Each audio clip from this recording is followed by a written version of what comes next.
De totes les activitats que es poden fer a la platja, la que m'agrada més és la vela lleugera, ja que combina amb harmonia l'esforç físic i l'essència de la navegació. He navegat en diferents embarcacions, però n'hi ha una que m'ha seduït en particular. Aquesta embarcació s'anomena Patí de Vela o Patí Català. Com el seu nom indica, es va inventar a Catalunya, en concret a Badalona, ara fa aproximadament 80 anys. És una embarcació molt particular, per moltes coses. En primer lloc, perquè està feta completament de fusta, és una obra d'art. Avui dia totes les embarcacions estan fetes de fibra, doncs aquesta no. Aquesta està feta de fusta i està feta a mà en un sol taller. Per tant, és una mena d'Stradivarius de la vela. En segon lloc, aquesta embarcació no té botabar. La botabar és una peça que vindria aquí, per sota de la vela, i li donaria tensió. No en té. Tampoc té orsa. L'orsa seria una peça que hauria d'anar aquí, a la part central del casc, i que es clavaria, per tant donaria més calat a l'embarcació i evitaria que el barco se'n vagi de costat quan fa vent, és a dir, que abateixi, evita l'abatiment. Per tant, aquesta quilla és una quilla molt plana i és ideal per entrar i sortir des de la sorra. És ideal per navegar, per exemple, al Maresme o per navegar a la Costa Daurada. Finalment, el Patí té un últim detall que el fa molt especial. I és això. No hi ha timó. És una embarcació que es governa sense timó. Com s'aconsegueix mantenir el rumb o canviar de rumb sense timó? La clau és convertir-me en timó. Per això el Patí és una embarcació especialment exigent. Cal agilitat i equilibri per moure's amb rapidesa per la coberta. Força els braços per subjectar una vela de més de 12 metres quadrats. Abdominals per fer contrapès i una certa intuïció per anticipar-se a l'efecte del vent i de les ones.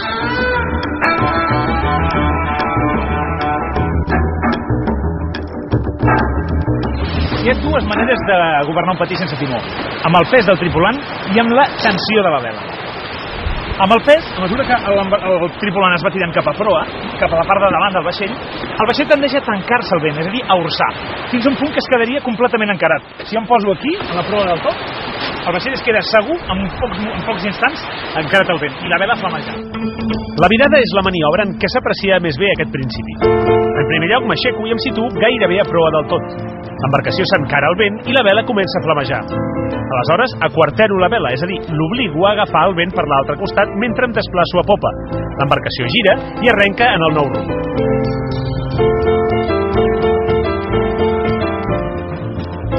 Una altra maniobra per canviar de rumb és la trebujada. Em situo a popa. L'embarcació s'obre al vent i s'accelera. L'ajudo a acabar d'obrir-se posant un peu dins l'aigua. Quan navego un popa rodona, totalment a favor del vent, la vela canvia de costat, és a dir, trebuja. En aquest moment em desplaço ràpidament a proa per aconseguir que l'embarcació es tanqui una altra vegada al vent, en el nou rumb. Amb la tensió de la vela es fa de manera molt similar.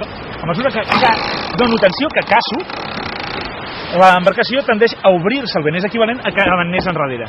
En canvi, si amollo, és a dir, si afluixo la tensió de la vela, l'embarcació tendeix a orçar, és a dir, a tancar-se al vent. Combinant el pes amb la tensió de la vela és com es controla el rumb de l'embarcació.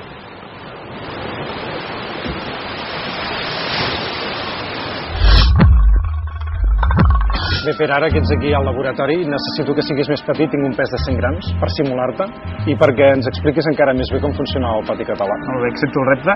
Bueno, doncs, tot i que faré 100 grams, aconseguiré teledirigir el patí. Anirà on jo vull sense tocar-lo. I això sense timó, doncs? Sense timó, exactament. Aclarim-ho. Mira, el vent ve així, ve transversalment.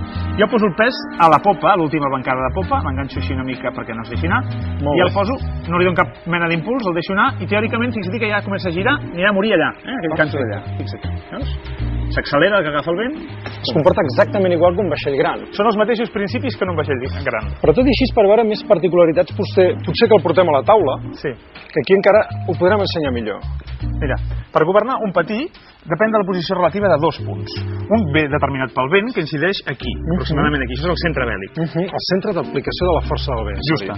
I l'altre s'anomena el centre de deriva, que depèn del pes del tripulant. Per si el tripulant el poso aquí, aleshores el centre de resistència estaria aquí. Si estan alineats, l'embarcació tendeix a anar recta. Seria com una balança en la que en els dos platets hi ha pesos iguals, hi ha una situació d'equilibri. Exactament. En canvi, mantenint aquest fixe, si jo desplaço aquest endavant, el que faig és freno l'embarcació de davant, per tant, automàticament gira així. Molt bé. És a dir, que si ara portéssim el pes endarrere, el tripulant, i aquí es carregués més pes, el vent el faria girar exactament cap a l'altra En banda. el sentit contrari, just. Molt bé, quina maniobrabilitat més extraordinària. El portem a l'aigua i tornem a mirar? Tingues en compte que ara només han desplaçat el pes al tripulant, però també es pot canviar el centre bèl·lic, canviant la tensió de la vela. Que seria un altre dels platets de la balança. Exacte, l'altre Molt costat. bé. Mira, començarem pel que no hem fet abans.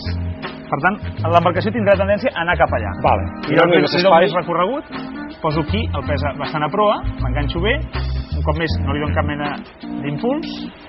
Fixa't que, mica en mica, veus? Va girant, i fins i tot es quedaria encarat al vent. S'aproa el vent. Justa. Molt bé. Vols provar tu l'altre? Sí. Ara posarem el tripulant a popa i tindria que seguir la trajectòria contrària. Sí. És a dir, més o menys aquí seria un lloc correcte. I una mica que no s'espori massa. Assegurem-lo. I també sense cap impuls inicial el deixem anar. És a dir, de seguida ja gira i el que agafa vent surt disparat. Perfecte, en navegació en patí català.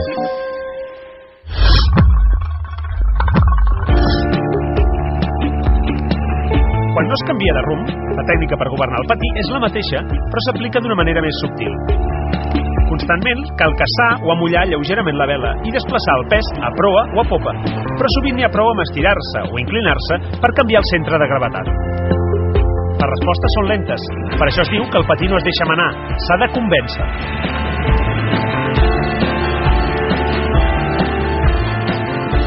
Si a més el vent bufa amb força, cal penjar-se per compensar l'escora i evitar així que l'embarcació volqui.